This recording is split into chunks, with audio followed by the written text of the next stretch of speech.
This is Ludonarrative Dissidents, a podcast about tabletop role-playing games, how they're made and how they're played. Over the next hour, 3 experienced game designers, Ross Payton, Greg Stolze, and me, James Wallace, will field strip a game or supplement, discussing how it works, how players use it, and what we can learn from it. Read show notes for each episode on our website, www.ludonarrativedissidents.com, where you can also join our Discord server, and find links to our library of previous episodes. But for the moment, enjoy this episode of Ludonarrative Dissidents.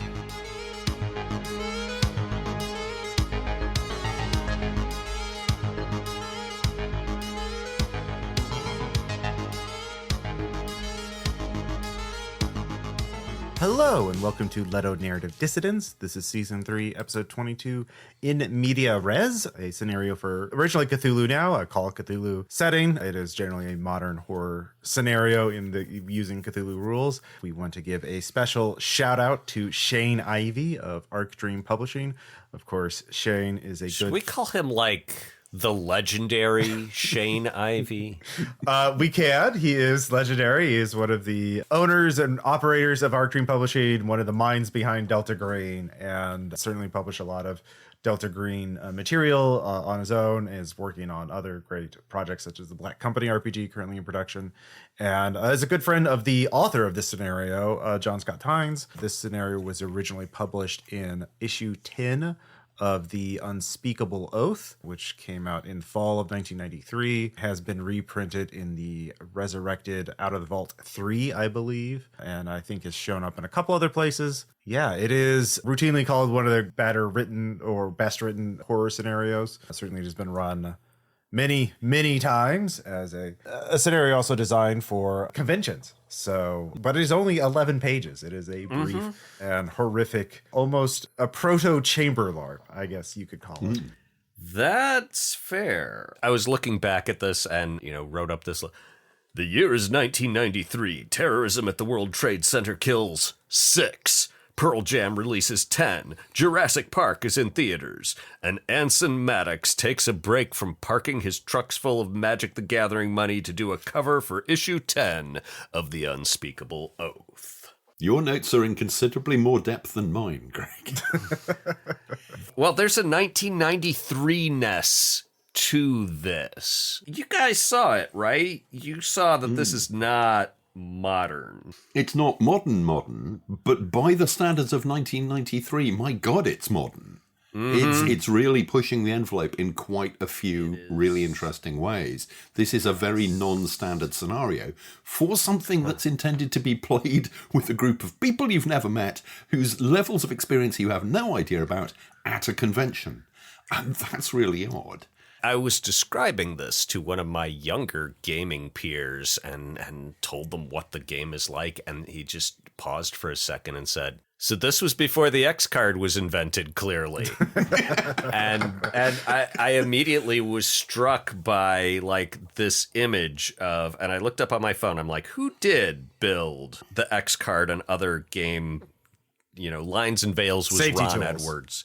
Yeah, safety tools. So you've got, I'm just picturing Ron Edwards going, in media res, oh yeah, I remember that one. And, Bo Sheldon, oh yeah, I remember in media res. The guy who did, who was the guy who came up with the X card? It's John Stavropoulos X card. And yeah, just picturing all these people just kind of getting that distant 1,000-yard, I lost my innocence to this stare talking about in media res.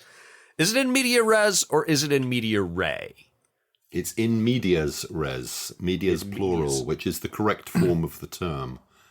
Yes, I wanted to say the scenario is published in media res, but the actual in medias res is the term, which means is Latin for in the middle of things. In the middle of things, which, yes. Yeah. It's a term used in storytelling, script writing, that kind of thing, to be like, oh, we're just starting. We're not going to start. We're just going to start, drop you in the middle, and you have to figure it out as you go through it, which is what this scenario is about. Kind of cold opening. Yeah.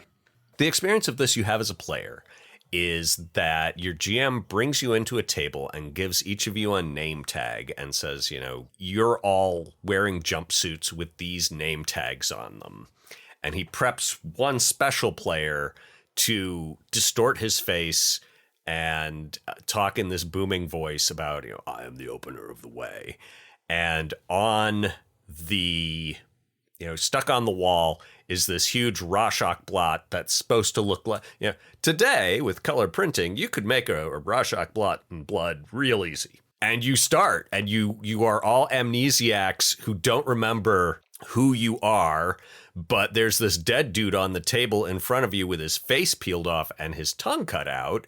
And that's what the player who pulled his face back, it's supposedly, that you put the guard's face over your own and his tongue in place of your own, which is missing. You don't know why it's missing. You don't remember. You'd think you'd remember where you left your tongue, but you don't. And then it's just like, okay, you're here, go. One of you's got a gun. 2 bullets have been fired. One of you's got a knife that's covered with blood. Well, there's blood everywhere, but it looks like you think maybe based on spatter patterns and everything that you cut this dude's face off, my man. So what are y'all up to? And the GM knows the horrific backstory of this, which is that you're escaped criminals from a lockdown ward for the criminally insane. This is a guard, and you have murdered him to complete a occult ritual that appeared to each of you in your dreams. And as the game progresses, each of you gets a flashback to a primal trauma. An inciting incident. That the Rorschach blot, it reminds you of when you see it. Like one of them, it's, a smashed pumpkin, and it reminds you of a situation that started with a smashed pumpkin and got much worse. And another guy, it reminds him of a bronze bust of Shakespeare covered with blood from a thing he did. The third guy, it's the face of the dog of the nice woman he murdered. And the fourth guy, it reminds him of his older sister's body as she molested him. It's messed up. As you go through the scenario, you remember these things and you're like, we probably just murdered a complete stranger and her 17-year-old daughter. And yeah, we're bad. We're bad people, huh? Mm. If you explore the local area, you're in a remote farmhouse. There is nothing of interest in the remote farmhouse. In a ditch outside the farmhouse, a few hundred yards away, is a car with the aforementioned body of the mother and daughter who lived here. The father is away on a hunting expedition and may return with his hunting buddies, who are unnecessarily statted out at length, and they may well call the cops. And really, that's it. That's kind of the lot. Call the cops after they try to murder you, because it's established that guy doesn't like cops much. Yeah. He's a fan of frontier justice. And they've been on a hunting expedition, and they've got guns, and they're liquored up. Mm-hmm. So, yeah. And really, it's like, as you say, it's 11 pages. It's including the handouts, including the Rorschach blot, and the images of the dog, the Shakespeare bust, the sister, the pumpkin that are on handouts and stuff. It's incredibly tight. First thing that will be occurred to me, and I think to a number of our listeners as well, when did you write Jailbreak? A few years after this, yeah. Because this is another adventure where a bunch of convicts find a remote farmhouse and terrorize the inhabitants. Oh yeah, my notes read, man, you can draw a straight, short line from this to Jailbroke. The scenarios are, as they would say in critical literary analysis, in dialogue with one another. You were aware of this at the time you wrote Jailbreak. I think. This is from 93. So, yeah, this is pre-Unknown Armies. Jailbreak is like 98. If I had to put money down in a wager, I would bet what happened was that I got this at some time around 95, 96. Because I didn't get this copy of the Unspeakable Oath when it first came out. I think I probably cadged it off Tynes at some point. And then read that, and it went down into the basement of my brain, and I forgot about it consciously until we had to, until we decided, we need a book of adventures for this Unknown Armies game that we're going to release because, Tynes' experience with Call of Cthulhu was horror games run on adventures. So let's write some. And I had to come up with something and, went down in the basement to rummage around and came up with this less misanthropic, though still very misanthropic reflection of In Media Res, which was Jailbreak, where, and the differences are that in Jailbreak, you have a lot more agencies and I would say. And there are a lot more ways it can end. And you do not necessarily have to be a completely morally bankrupt person. Whereas the characters in Media Res are definitely completely morally bankrupt people. Yeah. Mm-hmm. The other thing about Jailbreak is there's a lot more dynamics between the characters as well. There's, it is set up for them to argue and disagree and sometimes agree and form factions. There is not really any of this here. I think it can arise through player interpretation of the rules, but the adventure itself as written does not really set that stuff up. In his playtest notes, at the end of it, in the Oath, he talks about how that tended to happen naturally just because the characters are by nature surly and contentious and not good folk. Yeah. So one of the notes he does mention is that this is not a long adventure. In fact, you could do it in an hour or so, I think he says, because in a lot of ways, this is thematically so connected to the Rorschach block. It's about projection, about what you see in an otherwise bland or meaningless image, right? Like you have very little to work with, but except for your own, your own personality to start with. Each character does have a few paragraphs. This is the kind of person you are. You don't know who you are, but you don't take crap from no one. You're a big man. You aren't afraid to use your size and strength. And each of the pre-gen characters has a personality to work off of. One of the characters literally cannot speak and cannot read or write. Yeah, you give that to the player you're mad at.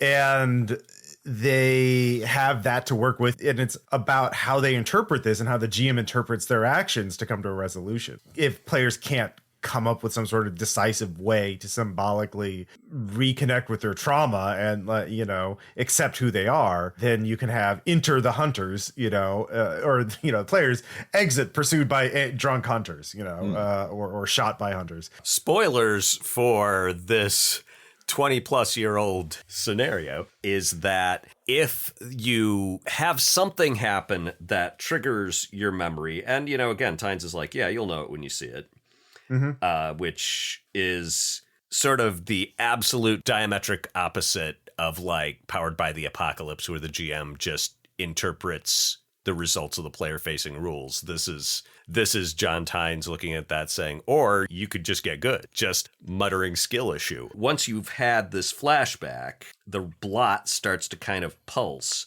And if you interact with it in the way that you would the thing from your past, your character is teleported away beyond, and you don't know where they go or what happens to them after that.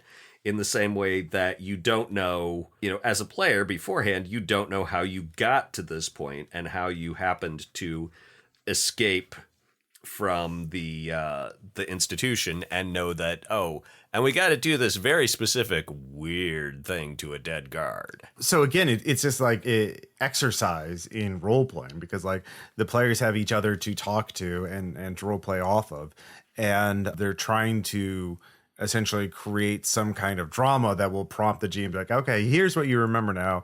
And then from there, can they interpret that in a way to trigger the ritual? Once they have their trauma, they can kind of have some idea about that. Yeah, it's a fascinating concept. I do like the idea of the farmhouse as being like tabula rasa, this blank slate to project any kind of horrific scenario. It's such a classic horror trope. I should say, no bad on Craig for reusing tropes that recur in horror fiction and horror cinema.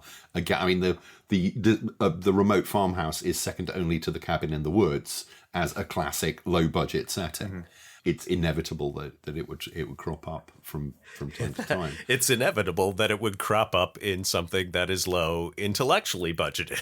You do yourself a disservice, sir. In seriousness, I'm like, no, there's plenty of room in that sandbox for me and Tynes to both play around in the same way that we should do a thing where we find old farmhouse scenarios. There's got to be... Edge of Darkness in the classic Call of Cthulhu, where that's like the starter scenario. Like, I've died and left my farmhouse to you. Go deal with the thing I summoned there, grandson or nephew. And an investigative journalist, a hobo, a boxer, and a private eye go out the cabin at the woods. You've seen the Mockman D&D comics where the quest giver just refers to them as their character class, where it's like, I, the King of Endermore, have summoned you, magic user, fighter, rogue, other magic user, and cleric. And I'm just picturing, here in my will, I'm leaving this farmhouse to you, nephew, boxer, private eye. There's an old comedic story that was first how to use that was first parody of Call of Cthulhu I ever read, which was like notes from an experienced investigator. Well, I hired a bunch of other investigators to go pursue that story of a haunted mansion because I'm smart enough not to be anywhere near them. So I wired them some money. They wired me back and saying they need more investigators. They put out want ads now, and now they're just getting lumberjacks and fishermen and the Logan. They strapped a bunch of dynamite to Logan and kicked him into the portal, and they hope that worked. It also occurs to me that setup of the uncle or the grandfather leaves you the deserted farmhouse anywhere is the opening of 1,000 cozy farming simulators like Stardew Valley as well. I think one could do a really interesting take on Stardew Valley, which plus Mythos, that could be fun. I mean, the Delta Green Quicksart scenario is a variation of that. Last Things Last is going out to an abandoned farmhouse and dealing I think with that's stuff called there. Severin Valley. Yeah, Severin Valley, yeah. Oh, I like that. But back to In Media Res, Jailbreak is more focused on player versus player interactions, but this is almost like taking a character and embodying them. Player versus self. Yes. Yeah, player versus self. I think that's the biggest difference because while there can be PvP, Tynes did put in a lot of playtest notes, not only issue 10, but there's another page on issue 11 of like In Media Res, live action roleplayed report on a way to turn this into sort of a proto chamber LARP. Which I found really interesting. Yes. Yeah. And again, this is 93. This is way before, I mean, the Nordic stuff is happening, but it's not really seeping out into the English-speaking world at that point. And a lot of the tools about debriefing and decompressing after a LARP and all of that, not, in their infancy, if they exist at all. This is a really intense piece of narrative and a really experimental piece of narrative as well for what it does, for what the narrative structure that it puts the players through. And for me, content is great, but it's the structure that's really, really interesting because Call of Cthulhu, we've said before, I think several times, was the first game to really go to not be a power fantasy, to not be you are the heroes, you are going to survive this unless you make some unlucky rolls or make bad decisions. There's a very strong chance that even if you do the right thing, you're not going to come out of it as a whole human being. It's a game that's wired for failure, and that was kind of way ahead of the curve, and other games like Paranoia picked up on that. By the time the Unspeakable... And this is, this so clearly subverts, I mean, to me, it's the woman and the daughter, right? And at this point in gaming, if a woman and a daughter are being threatened by armed maniacs, the absolutely default assumption of almost every game is you, the players, are trying to stop this from happening.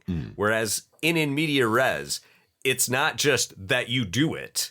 It's you did that before the game started. You have zero choice, zero agency. The fact that this is before safety tools is like those cars that, in the early days of cars before they invented brakes. the man with the flag. But for me, and bear in mind I was not a horror gamer, I was not buying the Unspeakable Oath, but my understanding of it was that Cthulhu was had settled down into being just a horror game at this point, and you were the investigators. And it was largely the Unspeakable Oath, this bunch of punks who had come out of Seattle. It's one of those role-playing things where, holy crap, what an assembly of talent they were able to pull out of pretty much nowhere and just hit the ground running and do amazing stuff. It was the Unspeakable Oath that really pushed it in all kinds of new directions and just went, no, this is horror. Look at what horror fiction can do. Let's explore that within the confines largely of Call of Cthulhu and Cthulhu Now. But this kind of thing where, yeah, you're the bad guys. You're the villains. You're all these different angles. And not even cool bad guys. Not even like, a compelling anti-hero with a code. No, you're just monster dirtbags. The challenge of In Media Res is, hey, identify with a disgusting person and deal with a bunch of very bad choices. There are no good options in media res. It's just like, oh, you're going to get shot, or are you going to jump into hell, or are you going to murder each other? This is pretty much the three ways this plays out. That's it. Those are the only outs in this game. There is no there's no happy ending for you. I wonder if this is actually in some ways a response to Vampire the Masquerade, because that was first introduced in 1991. And like that was now the cool hip horror game, right? And then like Call of Cthulhu looks rather quaint, like a Hammer horror film, but in the 80s. Like everyone's moved on, from that. And so like the Unspeakable, we need to up our game, because I bet a lot of vampire players dug this scenario, because I think it taps into the same kind of like, what does your inner monster look like? How can you role play being a irredeemable monster? I don't know, but I think that's certainly, yeah. This would not have worked as well. It's well written, and I don't think it would have worked nearly as well if it had been just the exact same idea, the exact same, passionate, no, I want to go further into disturbing territory. I don't like cozy horror. I like the opposite of that. It would have hit differently without lines like, this is the last thing you will see through the eyes of a sane man. That's a hell of a line. And it is in the flashback of the tongueless guy who is going to hammer murder the one coworker who's actually nice to him, plus her dog. How many trigger warnings would you need for this? Harm to animals, sexual abuse of children, extreme violence, disfigurement, helplessness of, it's just, the list goes on. It's a lot packed into 11 pages. Yeah. I got this issue years and years ago, and I read through it. I was like, oh, wow, this is really cool. I'm not going to run this. Like, I'm not comfortable running this. Yeah. I think I could run it today, but I would obviously need to have like a discussion of lines and veils and X cards and like content warnings. And if I did that as a podcast, like it would be Ross Payton After Dark. Everybody gets their own X card, and additionally, we're going to give you Y and Z. Yeah. I mean, when Caleb did like God's Teeth, the original thing, we had a lengthy content warning before that, both written and in the actual podcast, because that's also super dark. I was going to say, it's fairly obvious that this was written by Tynes for Tynes to run, and Tynes is a hell of a GM. Even in the early 90s, a hell of a GM. This is not a scenario I would trust in many GMs' hands. I would want to give it to somebody who is experienced and, a safe dealer, because somebody, a sweaty 18-year-old of the worst kind, could create a very unpleasant experience with this adventure of the kind of thing that would cause people to leave the hobby and possibly talk ill of it. And I've never heard of that happening, but I'm just saying that there are some scenarios that requires expert GM warning on the cover. I might print up some stickers. Like a black diamond ski slope. Yeah. It's if you go down the normal ski slope and you wipe out, you're going to get a little dusted with snow and be cold and shook up. If you wipe out on this, you're going to find out what bone breaking sounds like when it's carried through your body through conduction, okay? It's going to be potentially disastrous. A thought that has gotten firmer and firmer in my mind, the more of these episodes of the podcast we do, is really a perspective that we are still in the very, very, very early ages of gaming. There is so much more Nod. to be developed, discovered, invented, and done. This seems like someone who was ready for gaming's adolescence to get started and was like, hey, let's go to the old abandoned mill with a bottle of liquor I stole from my dad and start being adolescents. And, you know, and some people are like, I don't know, Johnny, I'm just 12. But some people are then going to be like, hey, so wait, gaming can be about non-heroism, can be about can touch on these gross things, can be maybe a little closer to the unpleasantnesses that we experience in our actual lives. I mean, thinking about it, okay, let's think about the four guys in this. This is just popping up out of, you know, the depths of my mind. But what their traumas break down to are these grand guignol expanded hyper extra versions of very common distresses that, you know, one of them is, I don't like my coworkers and the people around me all day pick on me, and I might make this bad choice to lash out at the one person treats me something like a human being just because that's the only person available. That's the guy with, you know, the mute guy. Five. Yeah. Victims don't punch up, they punch down.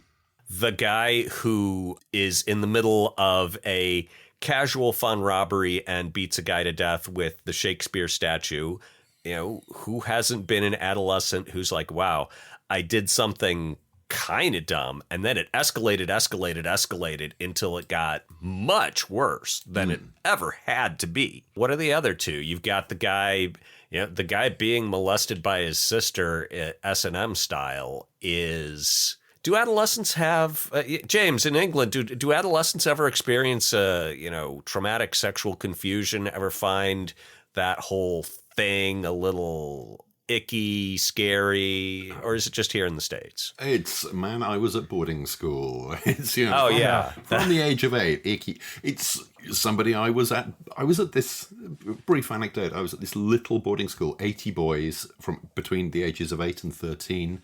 And as far as I was aware, there was one master who left quite quickly after it was understood that he had maybe said something to a boy that he shouldn't have said, but that was all that we were aware of until a couple of years ago, where somebody had been at the same school, wrote a memoir about his time at the school, describing how he was repeatedly molested by the assistant matron, who I remember because she was there, because he was like 4 years above me. I remember this assistant matron. She was young, she was attractive, but apparently, she was screwing a bunch of these 13-year-olds. And I know he does not name her in the book. I know exactly who he was talking about. Yes, so this stuff, I mean, I think what the scenario is talking about is people, the moment you come up against, at really whatever age, the idea that sex can be way weirder than you are comfortable with. That first moment oh God, people do that, that's horrible. I think that's what the scenario is going about. But yes, that kind of bad sexual experience, I think, is universal. All of these scenarios, all these traumas that the characters suffered, one thing that this area makes clear that all of these are basically all the player characters are sociopaths. They're predators. They have no empathy for other people, and that's in their original personality write-ups and also expressed in their trauma backgrounds or memory flashbacks. But like all of these traumatic experiences are sadly all too common. Like these are the kind of things that happen all across around the world every day. You know, horrific child abuse from family members, and then sociopathic, like killing people. Well, you're just in my way, or I just want to feel power over others. Like Fife, the character who doesn't speak, uses his inability to speak and has a high appearance rating, and this is called Cthulhu stats. And so he uses his attractive looks as a way to disarm people, as to make him, appear softer, so he prey upon them later. One of the things this game does, this scenario, is there are playtest notes, and Tynes writes, when you assign characters, try to match them up with appropriate players. In both games, Gantry sided with Morgan. Inmates tended to ignore or ridicule Fife. There is some advice on, like, if you have a less dominant player, or like in the notes he has in the next issue of The Unspeakable Oath, I gave gantry to the biggest or tallest player since he could use the size effectively. In 2 games we had a female player, and both times I gave them fife. This worked well since the other players underestimated her to their misfortune. One of the female fives was so ruthless she killed the rest of the group one by one. Wild. Yeah. Who's the 4th one? Simon Douglas, yeah. He works really hard on his jack-o'-lantern, and his dad destroys it and then beats the hell out of him. That's right. Yeah. Douglas. Yeah, Simon Douglas, Harry Morgan, James Gantry, and Marcel Fife. Yeah. See, there's a part of me that's like, you know what they should do is for like the 30th anniversary of In Media Res, write a Delta Green thing set in the farmhouse where the psychic imprint of the Opener of the Ways. The Opener of the Ways is still there. It's still messy, and they go and they hear, oh, that's a bad place. That farmhouse has been abandoned since back in 93 when a group of escaped maniacs did terrible, terrible things there. And they were never found, And they were never recaptured. To this day, people say you can hear. So just turn that into Delta Green. Maybe Daryl Olcott, the dad of the husband and father of the murdered women, has died and left this farmhouse to somebody in his grandchild in his will. And there's a I never went back there, but it's a haunt. It's a disturbed place. And they take a bottle of Jack and a Ouija board and a knife, and dare their friends to spend the night there. That could be great. The thing that really astonished me about this, and we've touched on it, but not really, is the structure of it, because I mean, at the time, I don't know if it was the first game, the first scenario to deal with an amnesia plot. I know this is very much Hollywood amnesia. It can't have been.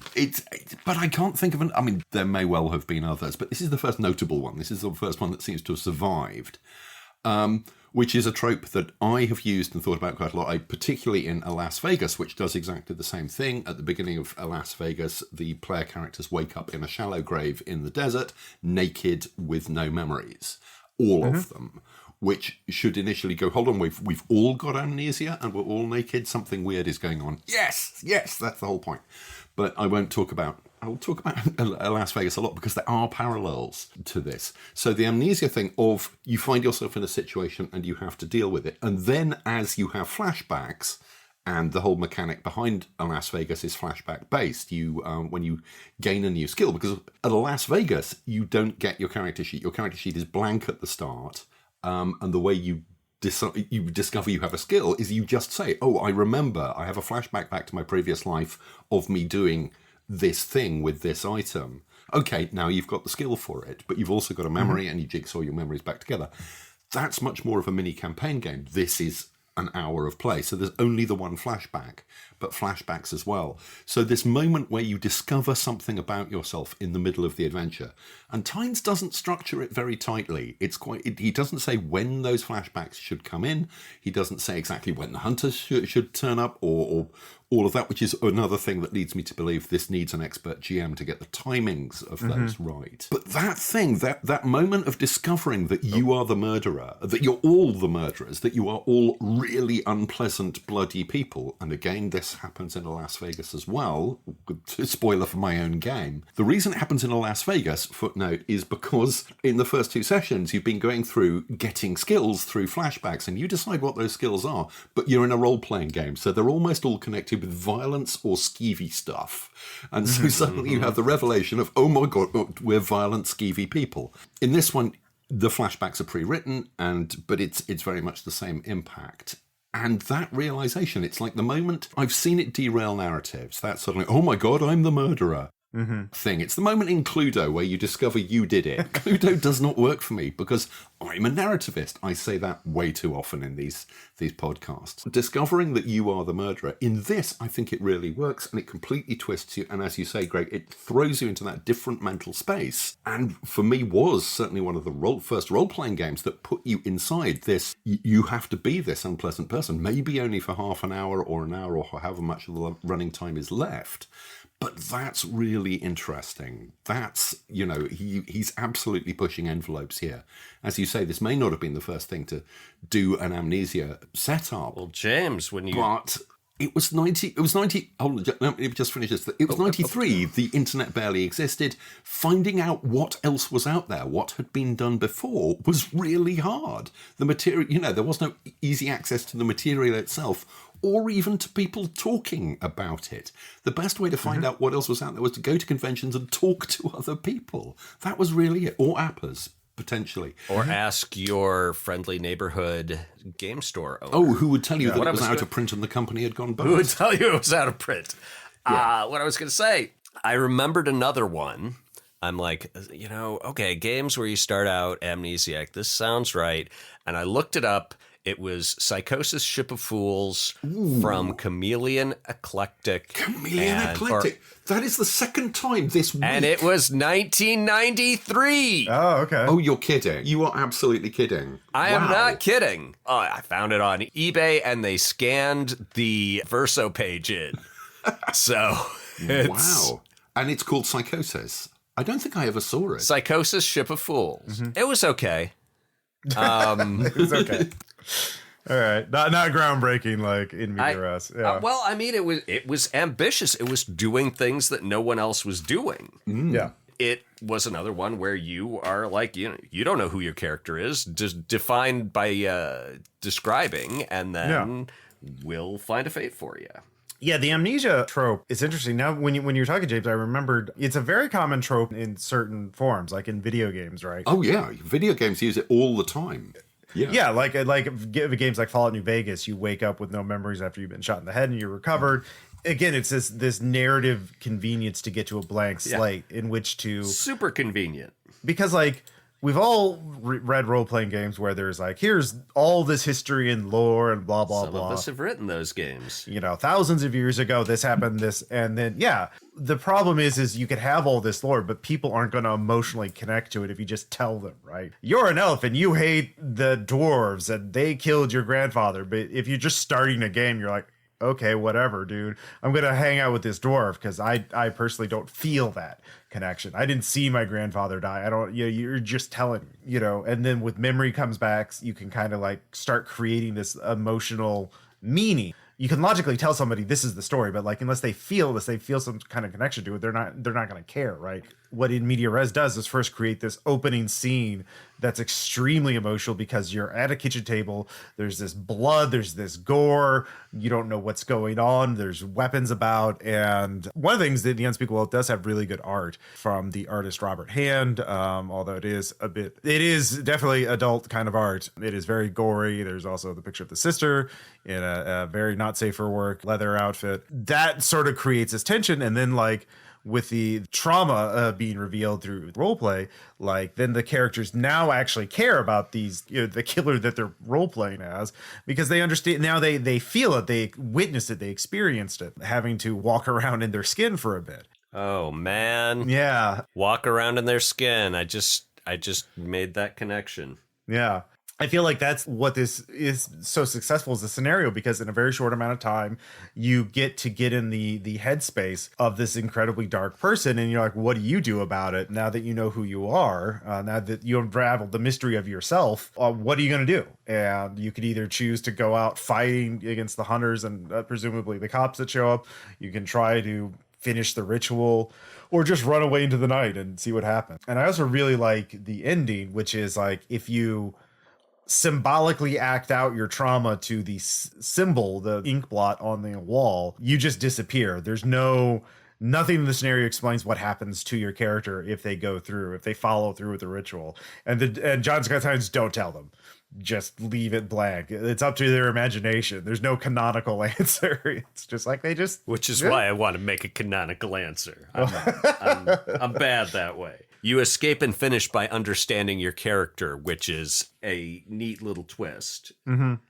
And doing this all in an hour, and so I think that's like the difference between this and like Las Vegas, where it's the point of the amnesia is to build up your person from the ground up and to discover who you are. But now, we have an hour. Instead of like drawing a shape out of nothingness, it's filling in the, a relief drawing. You're rubbing it in to get an impression of your character. It's the same trope, but done in opposite ways. You're making me think of the shortness of it, and that gave me, the idea. It reminded me of Puppetland, which we talked about, right? Oh, yeah. An hour is an hour. Another John Tynes. And the thing for Puppetland, well, yeah. And specifically the idea, I think he actually says in the text, well, anything can be fun for an hour.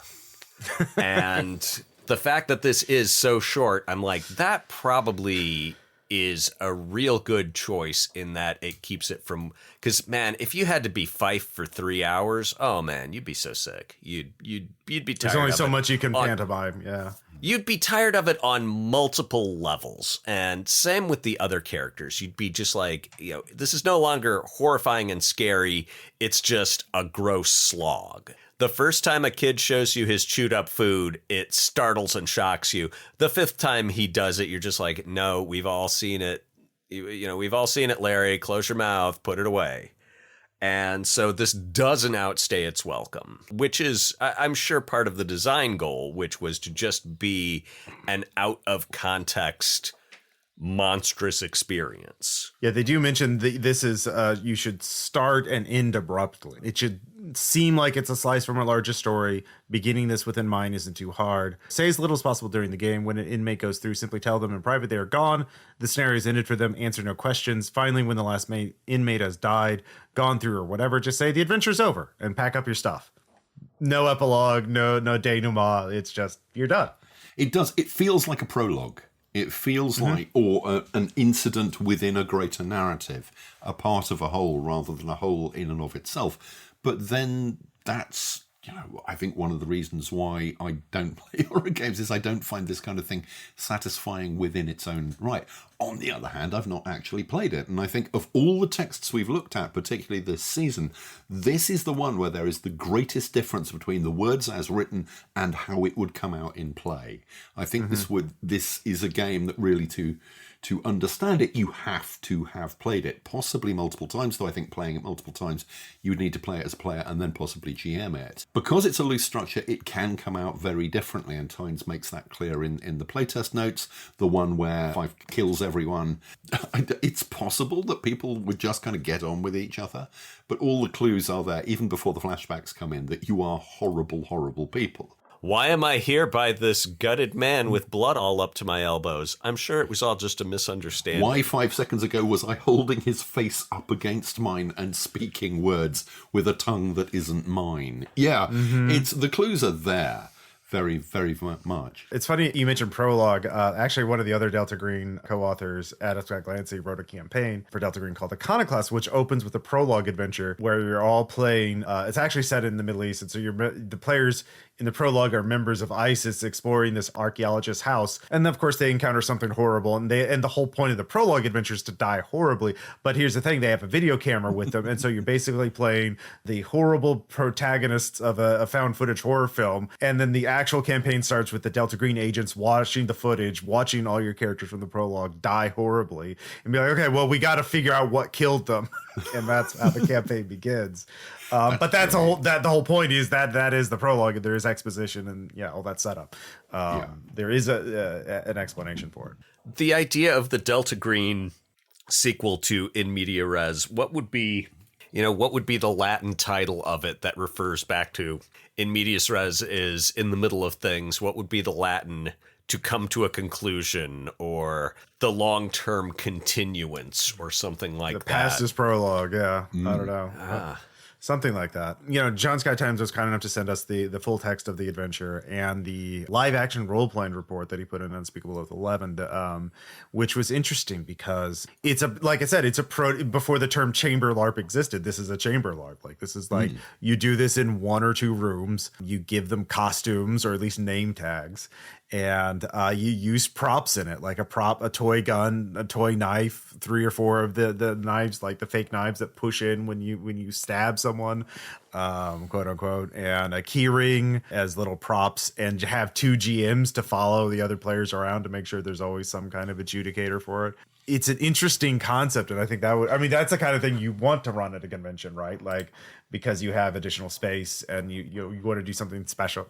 It's not hard to imagine some of these extremely dedicated LARPers really going to town on this material. I've sourced the jumpsuits and they're the right size, and I've gotten the name patches made professionally, and I've got stage blood, and wait till you see what I used to create the prison guard. It's going to be mostly Caro syrup and like 3 turkey carcasses, and it's going to smell terrible by the time we're at the end of this. It's got to be, guys, it's got to be so wild. Very briefly, you mentioned the name tags. I just noticed something that I had not actually taken in before, because in the original adventure, the one from the Unspeakable Oath, there are name tags for you to cut out, and they use a font that I used extensively called Machine, but it has each character's name, and under it says Liberty Center for the Criminally Insane.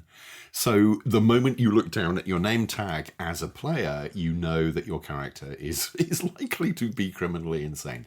Okay, so you're that, there. or you're going to be like, whose jumpsuit am I wearing? Yeah. I must have just grabbed whichever one fit. Yeah. Yeah, it's a mistake. A laundry day. Yeah. Yeah. One of the interesting things, because I'm circling around here something, is that the character sheets, you do get a character in this with a little bit about your personality, and it has the standard Call of Cthulhu attributes, but it doesn't have any skills. And I think that's kind of interesting, because one of the things about amnesia games that really interests me, or role-playing games generally, is that we take it for granted that you know at the start almost everything about your character. You know who they are, you know their background, you know their skills and their abilities. And I was re-listening to our Ars Magica episode, and we talk about that as well. And something that I did, first of all, in the Las Vegas, but I've been circling around about, and I do it in Cyberplunk, and I'm doing it again in something else I'm working on that I won't mention right now because... Your project you keep taunting us with. Well, I have multiple projects I'm taunting you with. This one in particular, all right, I'll know. It's Dandy. It's the game that was known as Frupp in the 90s. It's my D&D parody. It's a fantasy world where 1,000 years ago, the D&D rulebooks fell from the sky and became accepted as the basis of all society, law, and religion. So you have a world where everybody believes they are a PC or an NPC in a game of D&D being played by the gods, and except they're not, because the rule books just fell from the sky.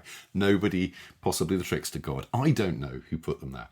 So I'm working on that again. But what I don't want to do is laborious character generation or pre-gens where you start off going, okay, this is character sheet, and then essentially what you've got is a multi-tool, and you're then presented with a series of puzzles or problems, and you try and interface the skills that you already know about and the abilities you already know about with a pre-existing or a randomly generated set of puzzles, whether that's a combat or something you have to think your way through or roll dice to get through. I keep coming back to, if you look at any other form of media, no form of media sits you down right at the start and goes, this is this character, this is everything about them, this is their entire history. Dickens did it, yes, but nobody really in the 20th century has done that. You find out more about the character as the story goes on, and you sometimes don't know huge chunks of their background for a long time. I think that actually makes much more sense for a structure in roleplay, and we're kind of attached to the old way of doing it because everybody does it that way, and nobody's really tried it the other way beyond experimental indie games. Well, yes and no. Okay, you're going to pull out another example. Another game by Chameleon Eclectic. I was going to say yes and no, in that in good old D&D, the 0 to hero progression is, I start out as a fighter and I've got like one cool shtick I can do. And then I become a second level fighter and I get another shtick. That growth substitutes, within the tactical structure of D&D, that substitutes for the, when this character had this experience, they learned this lesson, right? All along, we've been building the characters up through play, just not in the terms of backstory. Yeah, and D&D doesn't have anything like that. Yeah. But mechanically, in terms of character growth, it does tend to be numbers go up or acquire new ability, rather than People love that. link something into your background, into your backstory, something that, an ability that you've had all along, but have never actually needed to use before this point. And I think certainly for creating a character over the first 2 or 3 sessions, that's just a much more natural and interesting way to create a character. That's Carnage Among the Stars. Which I really should reread. It's on my shelf right over there. I can see the spine of it. I was looking for Puppetland 10 or 15 minutes ago, and there is Carnage Among the Stars right there. They're of an age. Yeah.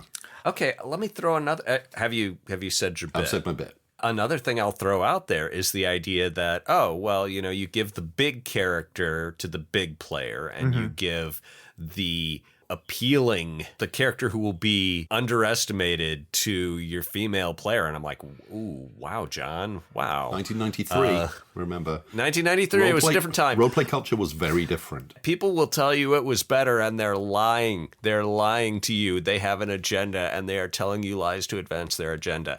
Anyway, I was going to say that often my instinct is to do exactly the opposite. That if I have a player who's really quiet, I will give them the leader character if we're doing pre-gens.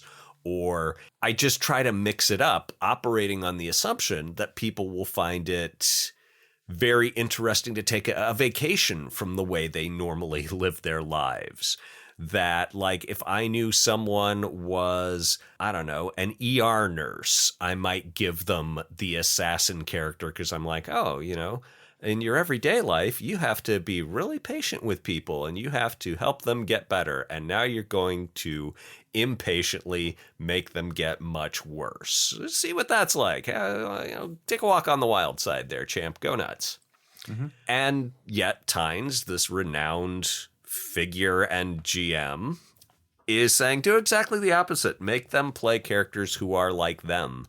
And I'm wondering what y'all think of that. Are you like, yeah, I love to play characters who are exactly the way I am. This is why when we read Cyberpunk, we were all like, oh, the media character. Yeah, we could be podcasters. Hell yeah.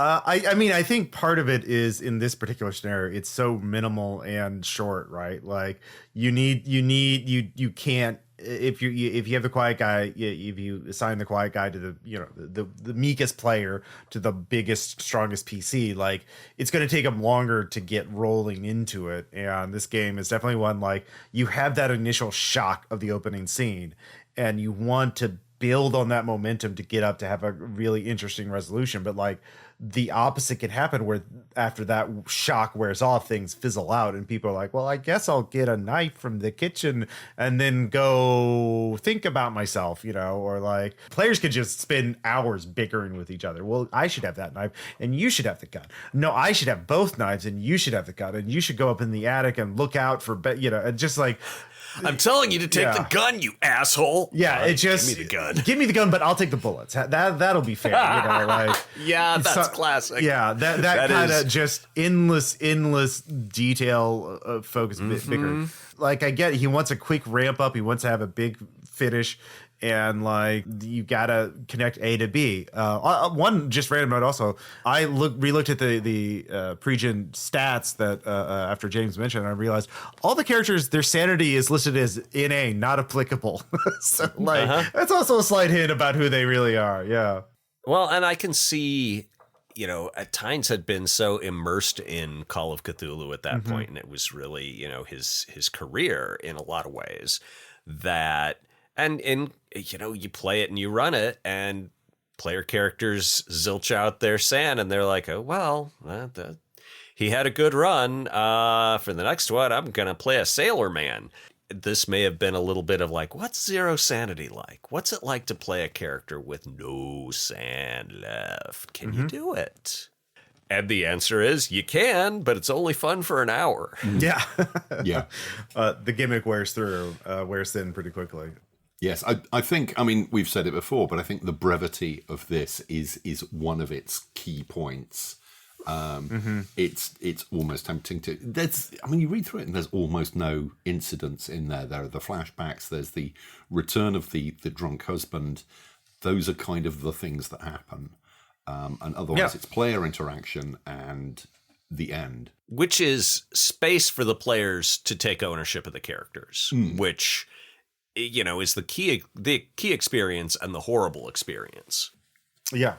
Going back to like the idea that the best role playing stuff is just it can only meet an individual player halfway, right? Like you create a framework, but like the players at the table or online or whatever are the ones who finish the create the magic circle and have the game. And now that I think about it, I also could think to the scenario as being sort of an antecedent to the Delta Green shotgun scenario, which has been going on for I think 20 years now. They've been doing it since the early 2000s at least, which is an annual shotgun scenario or a scenario contest writing for Delta Green, where you try to write a full scenario in 1,500 words or less.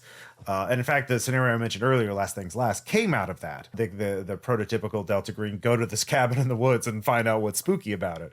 And who wrote Last Things Last? Was that wasn't Dennis, was it? No, that was a member of the Delta Green community. I want to say Brett Kramer, actually. Because it's now sort of cemented as the prototypical Delta Green stripped down bare bones. Yeah, it was written by Brett Kramer, who I believe does Sentinel Hill. I don't even know that name. Shit. Brett Kramer is a game designer. He the Arkham Gazette contributor to that. He's edited issues of the Unspeakable Oath, and I believe he does Sentinel Hill Press, which is a minor Lovecraftian Sentinel Hill Press, publisher of the Arkham Gazette and other. Right now, just Arkham Gazette.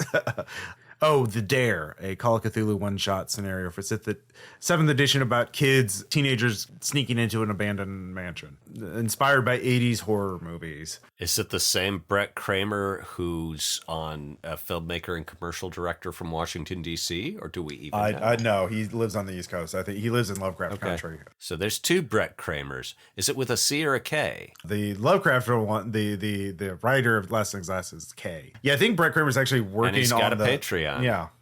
So, a longtime member of the Delta Green community. A short setup for a cool horror premise. Especially with the discussion of the X card, which we had much earlier. I wonder if this scenario specifically was in mind when people started writing these safety tools. It's like, Tynes had a great time running it and said it was nothing but like how many people ran it and how many conventions and how many people weren't ready to run a scenario like this over the years. I mean, who knows? People don't talk about, the one that went off the rails. Yeah. Well, I guess they do. I guess people do like to complain about things. If you're in our community and you had a horrible experience playing this in media res, please let us know. Or if you had a great experience or any kind of experience, really. Yeah. Well, and I think part of it is that the people who were getting the Unspeakable Oath, and at that time, you bought it in a store, and if you looked at the cover of that issue, which is the Anson Maddox stitched together corpses cover, you don't buy that if you're squeamish. I feel like in media res got a self-selected group of people who are like, I want to go to the extreme. I am jaded with standard level Call of Cthulhu by the numbers, by the book scenarios. Give me the hard stuff. I need a jolt. And that fits in with the horror of the time as well. Horror in the late 80s and early 90s was transgressive, was pushing the envelope. There was very much this trend of how far can we take these things. I don't think that's entirely what inspired the Unspeakable Oath, but I think it may have been where it started, wanting to take Cthulhu into these darker areas of horror and horror narrative. And then it just became more experimental with, what can we do with horror roleplay? Because so much isn't being done with it at the moment. And yes, they wrote this for Cthulhu Now, but Call of Cthulhu was at the time, and really always has been, kind of stuck in the 20s and 30s pulp adventure style. When one thinks of Call of Cthulhu, that is what one thinks about. You picture the woman with the flashlight and the cloche hat. Exactly. Yeah. Literally, that was the picture in my head as you were saying it. Yeah, I just looked up. Natural Born Killers was 1994, so it was clearly in the zeitgeist at the time of being like, let's look at the serial killers, let's look at the psychos, and Tarantino. Reservoir Dogs was what, 90? Pulp Fiction was 92 or 93. Reservoir Dogs it was 91 or 92. And we could probably talk about how this is being produced by people who grew up in Reagan America atmosphere of, positivity and conformity, and we're finally getting America right. We're finally, we've figured it all out, and there's no reason to be mad at anything or unhappy about anything, and don't worry about how the government's handling AIDS. That's not your problem. You're not one of them, are you? And it was just people are nostalgic for the Reagan years, and I don't understand it. I was in the middle of a place where, by the standards of, Reagan times, everyone should have been happy, and nobody was. Well, it was awful. Well, this is the Clinton era, man. This is the we but, defeated communism and like everything's great, I mean, you can see how they kind of flowed into. I think of the Reagan as the formative. Okay, that was the childhood trauma that made all these horror people want to show you their chewed food. Sure, that was what we were rebelling against. And Bill Clinton just walked in and he's like, "Hey, you don't have to be a Republican to be in charge of this feel-good America. I can do it too, and we're going to give everyone health care." And it turned out that nope. America was not that feel-good and tolerant. They saw his wife and fangs came out. Yeah. It was weird. It was. Anybody who is nostalgic for that era, go back and read the actual newspapers. Yeah, if you weren't alive there, don't listen to anyone who tells you that it was a great time. It wasn't. No. They're lying to you to advance an agenda. Yeah, sure. This is the thing that has always... I like Stranger Things very much, but the lack of nuclear paranoia in Stranger Things, for me, is the thing that just doesn't ring true. We were fucking terrified most of the time. And I'm talking, I was in the UK. We were also terrified of the chance. Mm-hmm. I genuinely, I've said this before, didn't think I would live to 21 because I thought I was going to die in a nuclear holocaust. And Terminator. Yeah, you guys had Thatcher. Shit. Yeah, and yes. And we were in the theatre of limited nuclear operations, as it was referred to in at least one media briefing from the Americans. Did you see Threads at the wrong time of your life? I have never seen Threads. I was at boarding school. One of the things that you don't get much of in boarding school is TV, and most of what you get there is very carefully rationed. Yeah. So I've never actually seen Threads. Probably for the best, then. If you're already concerned, so. It's not a happy about film. Media that can screw you up if you're not ready for it. Yeah, no joke. So, any final thoughts on In Media Res? I think we've pretty extensively covered it. So, I mean, it's. I don't know if I'd try to run it today. I don't know if I would either. I kind of want to write my own. It's very interesting. Yeah, maybe we could write our own takes on it. Like, what something happens in a farmhouse and the whole thing takes an hour to play. What do you do? I mean, mine would be Delta Green investigates. Well, you already did Jailbreak, so like, you could sit on your throne, Greg. You rest on your laurels already. All right, give the rest of us a chance. They're so pokey, Ross. Yeah. My laurels are poking me. But yeah, I don't know. I think it might be really, really interesting as a historical artifact for indie gamers. And I don't know. I don't think Tynes would consider that unfair, frankly. I'll have to ask him. Yeah. I mean, the fact that it's so little is actually remembered and still played from the early 90s. It's fascinating. I mean, structurally, for me, that is really what is pushing the envelope here. Not the content, the structure of it.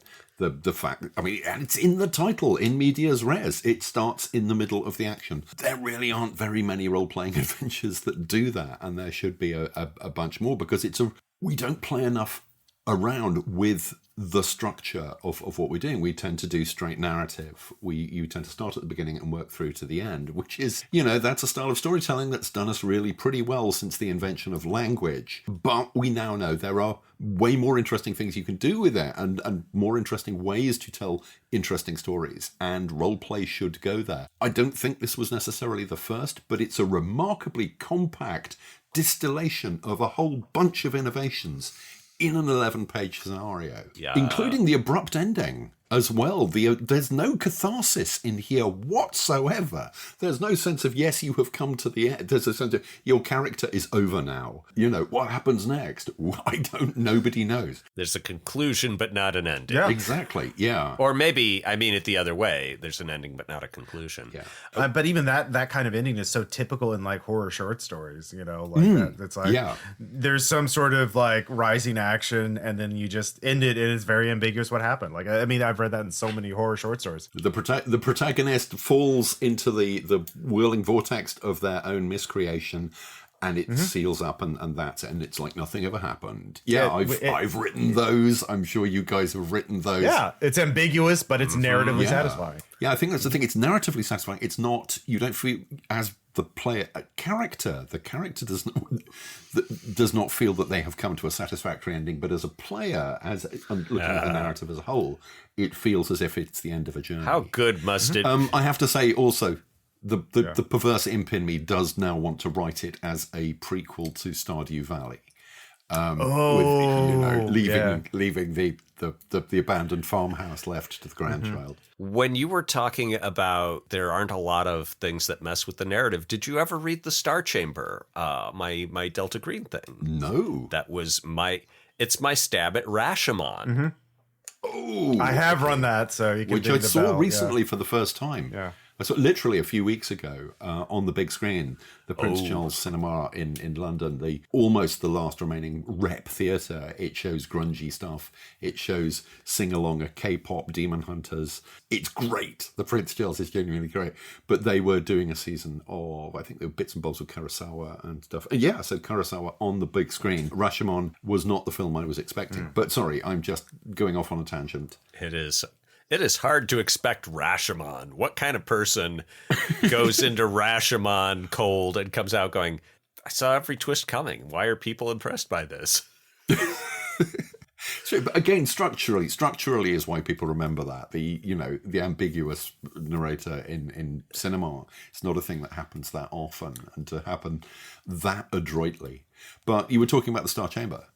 Well, the Star Chamber the idea is that you are Delta Green agent. Your regular play Delta Green agents are told, oh man, we've got a cell that's all messed up, and you have to determine who's wrong and what is to be done. You won't have to do it. If you decide, this guy's bad, he'll just have a single car accident or fall off a table while changing a light bulb or vanish, and no piece of him will ever be found. But you guys have to make the decision and tell us what to do. And then you get this secondary set of characters who are in the toxic relationships, and they are telling the story of what went down on this mission over the border in Burma. Everyone agrees with, certain aspects of what happened, but they all tell it in different ways. And you get 4 different narrators, and each one has a different opinion about the other characters.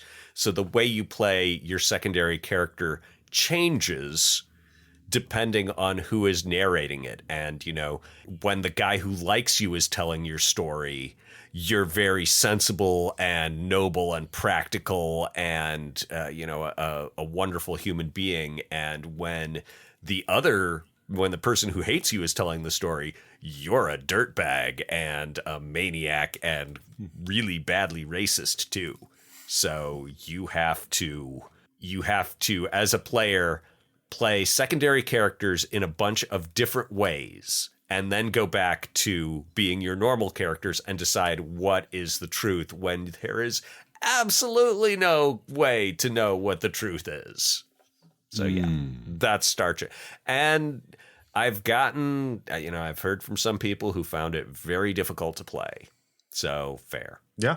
Yeah, I mean, there's so many narrative devices that are commonplace in films and TV and video games, but like are barely touched upon in role-playing games. And yeah, those are two examples. What that makes me want to do now is something with flashbacks where, you know, you play through the flashback and then as a GM, you have to find a way to falsify the flashback, right? Everybody remembers that it happened this way, but now there's proof that all of you remember it wrong. Caleb ran a Delta Green scenario using a time loop mechanic that was very fun. That was set at the it was basically a music festival for his version of the Juggalos. The Oh God! So I remember him talking about this. And it's like it turned into 60-page scenario because there's custom mechanics to be like you could just spin enough loops to become at the absolute pinnacle perfection of any skill you want. So you can just burn your sanity to get 100% on any skill or whatever.